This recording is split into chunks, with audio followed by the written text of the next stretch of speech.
Okay. Next topic of discussion is atrophy. Atrophy is what? Atrophy is decrease in size of organ. Decrease in size of organ. Due to which? Due to decrease in cell size.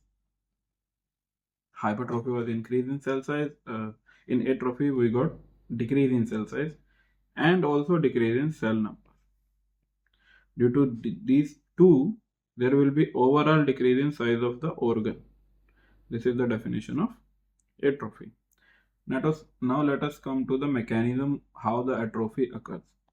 If I am saying the size depends on the amount of protein in a cell, so the first mechanism of atrophy is we need to decrease the amount of protein. So the protein is decreased. How it is decreased? First, the protein synthesis, which is transcription and then translation. Synthesis is decreased. The other thing is the protein degradation is increased. Okay. Both these two mechanisms will lead to atrophy in a cell. Now, how the degradation and how the synthesis is decreased, there is a pathway known as ubiquitin. Ubiquitin proteasome. Ubiquitin proteasome pathway. It is a protein degradation pathway. We will understand how this pathway works. Let's say there is a nutrient deficiency. In which patient we will get nutrient deficiency? In patient of starvation, let's say. Starvation. In a patient of starvation, there will be certain nutrient deficiency which will activate an enzyme called ubiquitin ligase. Ligase is a family of enzyme which separates two bonds, okay, which cuts in between. Ligase. And it will bind to proteins, the said proteins, structural proteins, and will take this protein further to degradation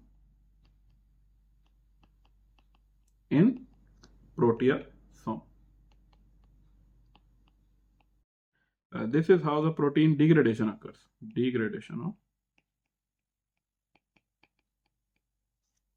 cellular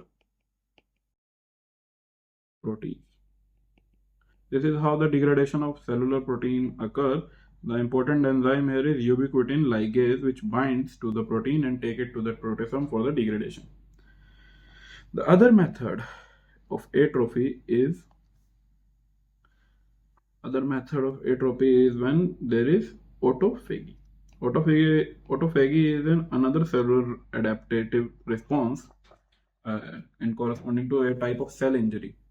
Its other name is after cell death. Okay. If the cell death occurs via autophagy, then there may be some deposition of few pigments in atrophy like lipofuscin granules.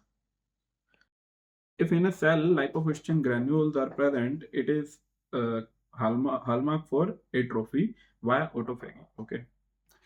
The other name of atrophy via autophagy is brown atrophy, because lipofuscin is a golden brown color pigment found in cells, and which condition all this atrophy will occur in stressful condition like starvation. One example is starvation, ketosis. Okay, let us discuss what are the few examples where we are seeing atrophy. First, we will discuss the physiological examples. Now, the first physiological example is atrophy is present in general development. Okay, in embryo structure, the primitive structures will get vanished, or the vestigial organs, which we call them, they will regress. Or I can say in pathological terms, they are getting atrophied. Okay, so I will write atrophy of embryonic structures. First example is notochord. Notochord is primitive CNS part. The next example is thyroglossal duct. It is, you will read it in surgery topic, but I will give you a little bit detail of there. Thyro means thyroid, glossal means tongue. Let's say this is our tongue and this is our thyroid gland. Okay, little bad drawing, but there is a pathway in between, and this is called thyroglossal duct. After birth, this duct will regress by the process of atrophy. And if it does not regress, if it does not get atrophied, it will persist at thyroglossal cyst or thyroglossal duct. And it will be removed by cyst trunk operation, which you will read in surgery. The next is after pregnancy. When the child has been delivered after pregnancy, then the uterus, the big uterus will compress, and compress, come back to its normal size. So the decrease in uterus size after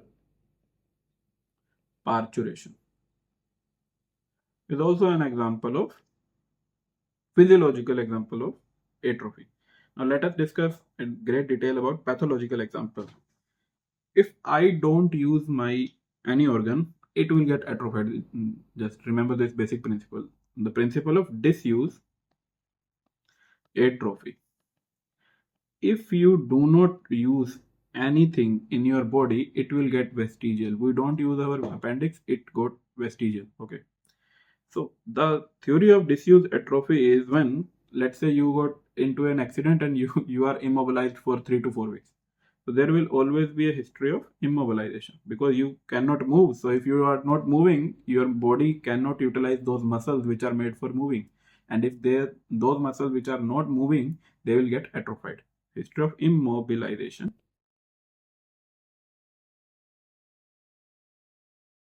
What is the fate of disuse atrophy? Let us discuss how. Let's say there is decrease in cell size. That is what happens in atrophy. But still the decrease in cell size is a reversible change. And if the condition persists for a longer duration, then there will have skeletal fibrosis in muscles. Fibrosis will happen. And when the fibrosis is there, that means cell death is occurring, which is by the pathway of apoptosis, which is a programmed cell death. And after skeletal fibrosis, it is also associated with increase in bone absorption. The bone will get absorbed and it will get weaker. And finally, it will lead to what is the end pathway of this disuse atrophy is osteoporosis of disuse. Osteoporosis is of disuse. Osteoporosis is a general condition in elderly female. Their bones get hollowed up and they cannot bear weight and they will have easily pathological fractures. But if you don't use a muscle, it can also get osteoporotic after a very long time. Very long time. If you don't use the muscle, it will get atrophied. If you don't use the nerve, it will also get atrophy. So denervation atrophy. Denervation atrophy. You get the sense here. The next is senile atrophy. Senile means elder. What happens in elder patients, the vessels get hard. And the vessel get hard, they are unable to contract and relax on their own. So the blood flow get hampered. There are more obstruction to the blood flow, which will lead to ischemia. And what is the part where this ischemia will happen? It will happen going upward from the heart to the head. So there will be ischemia in cortical brain, basically. Cortical brain. And the brain function will hamper. The pathology is senile atrophy. In a marasmus patient, which is a calorie deficit. Calorie deficit is there, nutrient deficiency is there, the cell will undergo atrophy. And if it is for a longer duration, that marasmus can change into cachexia. Cachexia, which is characterized by what? Muscle wasting. When you see muscle wasting, that means cachexia has happened.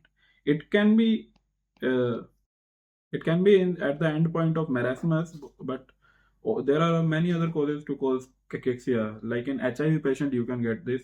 In a cancer patient, you can get cachexia as a feature.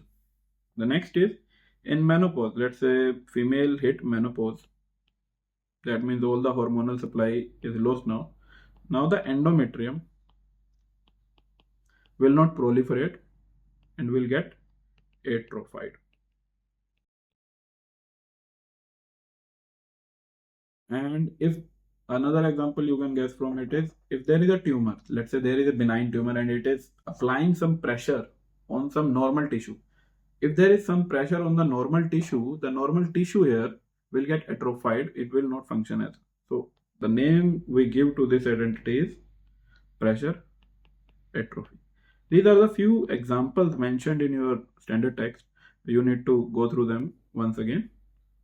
We will revise it again. Atrophy is decrease in size of organ due to decrease in cell size and decrease in cell number. There are basically two mechanisms, but both of them work on the same principle. First is there is less amount of protein. Less amount of protein can be by two reasons. First, there will be no synthesis. The other, the degradation will be increased. The degradation pathway, which is ubiquitin proteasome pathway, is more activated in starvation states, and it will lead to decrease in protein content. The other method is autophagy, which is a type of cell death phenomena which occurs after cell death. There is deposition of lipofuscin granules and there is brown pigmentation seen in these cells which undergo autophagy.